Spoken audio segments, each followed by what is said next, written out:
श्री गणेशाय नमः। श्री सरस्वतये नमः। श्री सद्गुरुदेव चरण कमलेभ्यो नमो नमः। ओम नमो भगवते वासुदेवाय। श्री राधा कृष्णाय नमो नमः। श्री रामचंद्र डोंगरे जी महाराज द्वारा रचित श्रीमद् भागवत रहस्य। जय विजय को सनकादिक का श्राप। भगवान के राजमहल के 7वें द्वार पर जीव को जय और विजय रोकते हैं। जय विजय का अर्थ कीर्ति और प्रतिष्ठा। कीर्ति और प्रतिष्ठा का मोह मनुष्य नहीं छोड़ सकता। वह घर का नाम तो रखता है अशोक निवास, किंतु वह अशोक भाई कब तक उसमें बने रहेंगे। घर को ठाकुर जी का नाम दो। घर पर भी नाम है और कथा में भी बैठने के लिए रखे हुए आसन पर भी नाम है। घर और आसन पर लिखे हुए ये नाम कितने दिन तक रह पाएंगे। घर का मोह छूटता है किंतु प्रतिष्ठा का मोह नहीं छूट पाता। शिष्य कुछ प्रशंसा कर देते हैं तो गुरु मानने लगते हैं कि वह ब्रह्म रूप हो गया है। सो सेवा स्मरण की वह धीरे धीरे अपेक्षा करने लगता है और वह पतित हो जाता है। मनुष्य का मन नाम रूप में फंसा हुआ है। नाम और रूप का मोह जब तक न छूट पाए तब तक भक्ति नहीं हो सकती। मन श्री कृष्ण के रूप में फंस जाए तभी मुक्ति मिलती है। प्रतिष्ठा का मोह आया नहीं कि भगवान के द्वार से ही वापस लौट जाना पड़ता है। क्रोध करने से सनत कुमार को प्रभु के 7वें द्वार से वापस लौटना पड़ा, किंतु उनका क्रोध सात्विक था। वे द्वारपाल भगवान के दर्शन में बाधा उपस्थित कर रहे थे, अतः वे क्रोधित हुए। अतः भगवान अनुग्रह करके द्वार पर आए और सनत कुमारों को दर्शन दिया, किंतु वे भगवान के राजमहल में तो प्रवेश पा ही न सके। महाप्रभु ने इस चरित्र की समाप्ति करते हुए कहा कि ज्ञानियों के लिए ज्ञान मार्ग में अभिमान विघ्न करता है। अभिमान के मूल में यही क्रोध है। कुछ अज्ञानावस्था में करते हैं तो कुछ लोग ज्ञानी होकर अभिमानवश होकर करते हैं। ब्राह्मण को शिक्षा ना मिले तो वह अज्ञानी रहता है और शिक्षा कुछ अधिक पाले तो कभी कभी अभिमानी होकर वह मरता है। कर्म मार्ग में विघ्न करता काम है। कश्यप और दीति के मार्ग में काम ने ही बाधा डाली थी। काम से कर्म का नाश होता है। भक्ति मार्ग में लोभ बाधक बनता है। लोभ भक्ति का नाश करता है। ज्ञान मार्ग में क्रोध विघ्न करता है। सनत कुमार के मार्ग में क्रोध ने ही बाधा डाली। क्रोध से ज्ञान का नाश होता है। देह दृष्टि से काम उत्पन्न होता है। ज्ञानी के मार्ग में काम बाधा नहीं डालता किंतु क्रोध बाधा डालता है। इन तीनों का कारण पुण्य का लय क्षय होता है। विवेक से काम नष्ट होता है किंतु क्रोध को नष्ट करना कठिन है। एकनाथ जी महाराज ने भावार्थ रामायण में लिखा है कि कामी और लोभी को तो कुछ न कुछ तात्कालिक लाभ हो सकता है, किंतु क्रोध करने वाले को तो कभी कुछ भी लाभ नहीं हो सकता। इतना ही नहीं, उसके पुण्य का क्षय भी हो जाता है। वल्लभाचार्य जी इस चरित्र की समाप्ति में कहते हैं, कामेन कर्मनाश सयात क्रोधेन ज्ञाननाशनम लोभेन भक्तिनाश सयात तस्मात् एतत् त्रयं त्यज्ये। इसी कारण से गीता जी में काम क्रोध लोभ को नरक का द्वार कहा गया है। त्रिविधम नरकस्येद द्वारम नाशनमात्मनः काम क्रोधस्तथा लोभस्त समादेत तत्रेन त्यजेत। भक्ति मार्ग में लोभ विघ्न रूप है। मनुष्य भगवान के लिए अथवा दान देने के लिए घटिया से घटिया वस्तु का उपयोग करता है। पुत्र के लिए कपड़े बनवाने हों तो 7 और 17 रुपये मीटर वाला कपड़ा ले आता है और ठाकुर जी के वस्त्र श्रृंगार बनवाने हों तो 2-3 रुपये मीटर वाला कपड़ा ढूंढता है। एक गृहस्थ बाजार में ठाकुर जी के लिए फूल लेने जाता है। माली से कहता है कि गुलाब के फूल की कीमत 4 आना है। तो ग्राहक कहता है कि कनेर के फूल ही दे दो, क्योंकि मेरे भगवान तो भावना के भूखे हैं। किंतु जब पत्नी कहती है कि मेरे लिए एक अच्छी सी बेनी सर पर लगाने के लिए फूलों का गजरा ला दो, तो बहुत सा खर्चा करके वह अच्छी मनपसंद बेनी ले आता है। सत्यनारायण की कथा करानी हो तो वह 100-200 रुपये का पीताम्बर पहनकर बैठता है, और जब ठाकुर जी को वस्त्र परिधान करने का प्रसंग आता है तो वह कहेगा कि वह कलावा डोरी विशेष कहाँ है, वही लाओ। भगवान कहते हैं कि बेटे, मैं सब समझता हूँ, मैं भी तुझे एक दिन लंगोटी ही पहनाऊँगा। मैंने तेरी लंगोटी के लिए डोरी रख छोड़ी है। ऐसा नहीं करना चाहिए। भगवान को उत्तमोत्तम वस्तु अर्पित करनी चाहिए। 252 वैष्णव की वार्ता में जमनादास भक्त का एक दृष्टांत है। एक बार वह ठाकुर जी के लिए फूल लेने के लिए बाजार में निकले। माली की दुकान पर एक अच्छा सा कमल देखा। उसने सोचा, आज अपने ठाकुर जी के लिए वही सुंदर कमल का पुष्प ले जाऊं। उसी समय वहां एक यमन राजा आया जो वैश्य के लिए फूल लेना चाहता था। जमनादास जी ने उस कमल के फूल की कीमत पूछी तो माली ने कहा कि 5 रुपये है इसकी कीमत। तो यमनराज के बीच में ही कह दिया, मैं इस फूल के 10 रुपये दूंगा, तो यह फूल मुझे ही दो। तो उस जमनादास भक्त ने कहा कि मैं 25 रुपये देने को तैयार हूँ, फूल मुझे देना। इस प्रकार फूल लेने के लिए दोनों के बीच होड़ लग गई। यमनराज 10,000 की बोली लगाई तो भक्त जमनादास ने कहा कि 1 लाख। वैश्य के लिए यमनराज को वैसा सच्चा प्रेम नहीं था, केवल मोह था। उसने सोचा कि मेरे पास लाख रुपए होंगे तो मैं दूसरी स्त्री भी मिल जाएगी। पर इधर जमनादास भक्त के लिए तो ठाकुर जी सर्वस्व थे। उनका प्रभु प्रेम सच्चा था, शुद्ध था। उन्होंने अपनी सारी संपत्ति बेच दी और लाख रुपए में वह कमल का फूल खरीदकर श्रीनाथ जी की सेवा में अर्पित कर दिया। फूल अर्पित करते ही श्रीनाथ जी के सिर से मुकुट नीचे गिर गया। इस प्रकार भगवान ने बताया कि भक्त के इस फूल का वजन मेरे लिए अत्यधिक है। सनत कुमार क्रोधित हुए, अतः उनका पतन हुआ।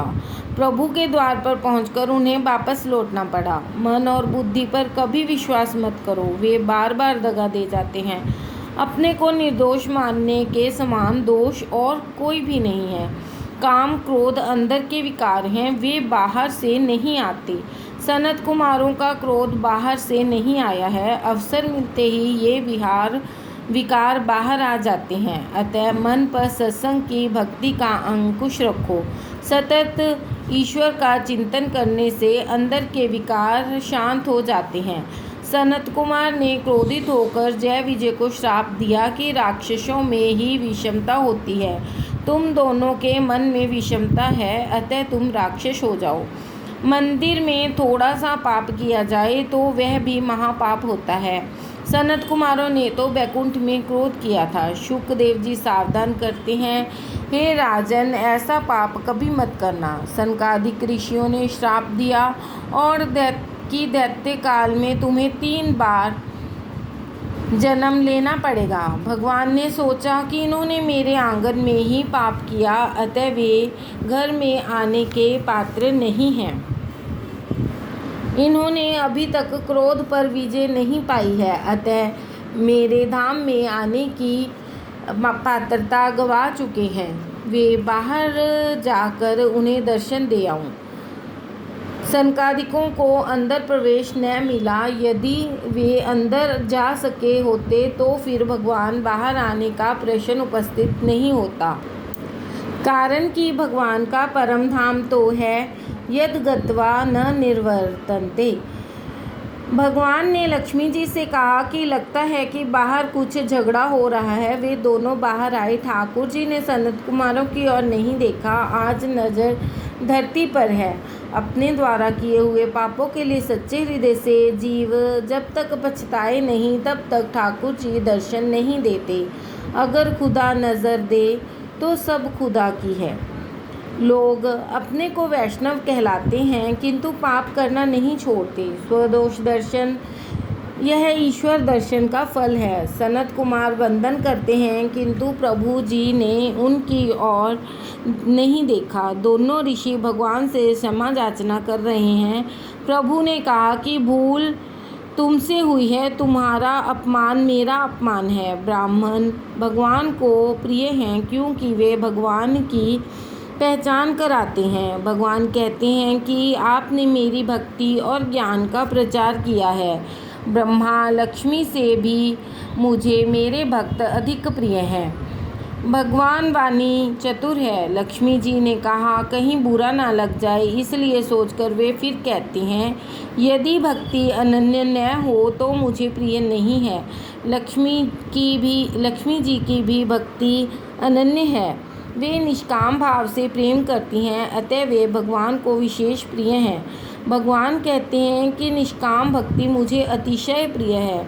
यदि लक्ष्मी जी की भक्ति निष्काम न हो तो मुझे वे भी प्रिय नहीं लगती। चंचल लक्ष्मी ठाकुर जी के चरणों में स्थित हो जाती हैं। तुलसी जी राधा जी का स्वरूप हैं। तुलसी विवाह का तात्पर्य जीव आत्मा का विवाह ही है। राधे राधे। जय और विजय का स्वर्ग से पतन। सनकादिक सोच रहे हैं कि हमारी प्रशंसा तो बहुत की जा रही है किंतु हमें धाम के अंदर तो बुलाते ही नहीं हैं। हमें अभी तपश्चर्या करने की आवश्यकता है। अभी तक हमारा क्रोध नष्ट नहीं हो पाया है। वे ब्रह्मलोक में पधारे हैं। जय विजय को सांत्वना देते हुए नारायण भगवान ने कहा तुम्हारे 3 अवतार होंगे। सनकादिकों के शाप से जय विजय क्रमशः हिरण्याक्ष और हिरण्यकशिपु के रूप में अवतरित हुए हैं। राधे राधे। हिरण्याकशिपु और हिरण्याक्ष का जन्म। शुकदेव जी वर्णन करते हैं कि दिति के गर्भ में जय और विजय आए। 2 बालकों का जन्म हुआ। उनका नाम हिरण्याक्ष और हिरण्यकशिपु रखा गया।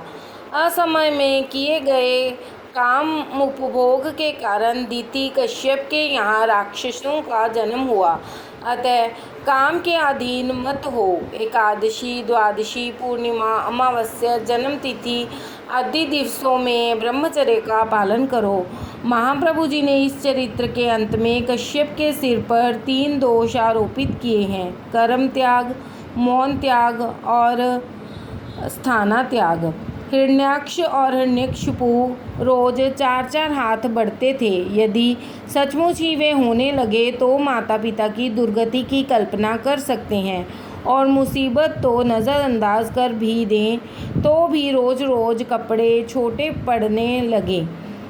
किंतु यह तो भागवत की समाधि भाषा है। भागवत की समाधि भाषा की ही मुख्य है तथा लौकिक भाषा गौण है। इससे लोभ का स्वरूप बताया गया है। 4-4 हाथ भर रोज बढ़ते थे, अर्थात लोभ रोज रोज बढ़ता ही जाता था। लाभ से लोभ बढ़ता है। बिना प्रभु की कृपा से लोभ का अंत नहीं होता।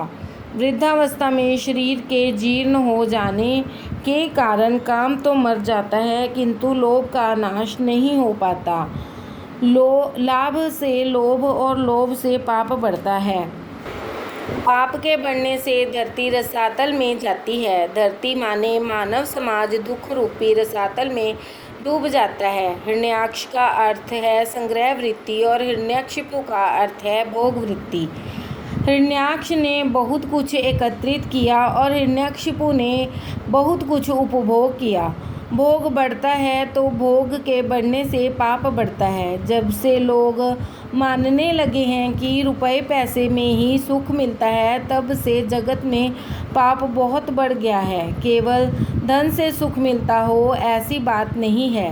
हिरण्याक्ष और हिरण्यकशिपु के संहार के लिए भगवान ने क्रमशः वराह और नरसिंह अवतार धारण किया था।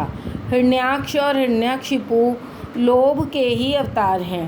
भगवान ने काम को मारने के लिए एक ही अवतार लिया, अर्थात रावण कुंभकर्ण को संहारने के लिए श्री रामचंद्र जी का अवतार लिया। क्रोध को मारने के लिए शिशुपाल के वध के लिए एक कृष्ण अवतार ही लिया। किंतु लोभ को मारने के लिए 2 अवतार लेने पड़े, वराह और नरसिंह अवतार। काम क्रोध को मारने के लिए एक अवतार ही लेना पड़ा, किंतु लोभ को मारने के लिए 2 अवतार लेने पड़े। यही बताता है कि लोभ को पराजित करना बड़ा दुष्कर है। वृद्धावस्था में तो कई लोगों में सयानापन आता है, किंतु जो जवानी में ही सयाना बन जाए वही सच्चा सयाना है। शक्ति के क्षीण होने पर काम को जीतने में कौन सी बड़ी बात है। कोई कहना माने ही नहीं तो यदि बूढ़े का क्रोध मिटे तो उसमें कौन सी अचरज की बात है। किंतु यह लोभ तो वृद्धावस्था में भी अंत तक नहीं छूट पाता। लोभ को मारना कठिन है। सत्कर्म में विघ्न करता लोभ है, अतः संतोष के द्वारा उसे मारना चाहिए। लोभ संतोष से ही मरता है, इसलिए संतोष की आदत डालो। लोभ आदि के प्रसार से पृथ्वी दुख रूपी सागर में डूबी गई है, अतः भगवान ने वराह अवतार लेकर उसका उद्धार किया। वराह भगवान संतोष के अवतार हैं। वराह अवतार यज्ञावतार है। वर अर्थात श्रेष्ठ और अर्थात है दिवस। कौन सा दिवस श्रेष्ठ है? जिस दिन तुम्हारे हाथ से सत्कर्म हो वही दिन श्रेष्ठ है। श्रेष्ठ कर्म करने से दिवस भी श्रेष्ठ बन जाएगा। जिस कार्य से प्रभु प्रसन्न हो वही सत्कर्म है। सत्कर्म को ही यज्ञ कहते हैं। हिरण्याक्ष सत्कर्म में विघ्न करता है। मनुष्य के हाथों सत्कर्म नहीं होता, क्योंकि उसे लगता है कि प्रभु ने उसे बहुत कुछ दिया है। हिरण्याक्ष लोभ का स्वरूप है। समुद्र में डूबी हुई पृथ्वी को वराह भगवान ने बाहर तो निकाला, किंतु उसे अपने पास न रखा। उन्होंने पृथ्वी मनु को अर्थात मनुष्य को सौंप दी। जो कुछ अपने हाथों में आया उसे औरों को दे दिया, यही संतोष है। वराह भगवान यज्ञ के दृष्टांत रूप हैं। यज्ञ करने से चित्त शुद्धि होती है। लोभ आदि का नाश करके चित्त शुद्धि करनी चाहिए। चित्त शुद्धि होने से कपिल मुनि की अर्थात ब्रह्म विद्या की प्राप्ति होती है। यज्ञ जीवन जियोगे तो ज्ञान मिलेगा। यज्ञ अवतार के बिना मन की शुद्धि नहीं होती, और मन शुद्धि या चित्त शुद्धि के बिना ज्ञान नहीं मिलता, और तब ज्ञानावतार भी नहीं होता और कपिल देव भी नहीं आते। अज्ञान को दूर करने के काम वराह अवतार बताता है। अज्ञान को दूर करने के लिए विरोध करो। सत्य भाषण भी यज्ञ है। यज्ञ करोगे तो कपिल भगवान ही ब्रह्म विद्या बुद्धि में स्थिर होगी। कर्म चित्त शुद्धि के लिए है, भक्ति मन की एकाग्रता के लिए है। कर्म, उपासना और ज्ञान तीनों की जीवन में ज़रूरत है। कर्म से चित्त शुद्धि होने के बाद ब्रह्म जिज्ञासा जागती है। श्री शंकराचार्य जी कहते हैं, लोग त्वचा की मीमांसा को बहुत करते हैं, परंतु आत्मा की मीमांसा कोई नहीं करता। हिरण्याक्ष की इच्छा हुई कि स्वर्ग में से संपत्ति ले जाऊं। दिन प्रतिदिन उसका लोभ बढ़ता जाता था। एक बार वह पाताल में गया, वहां उसने वरुण से लड़ना चाहा। राधे राधे।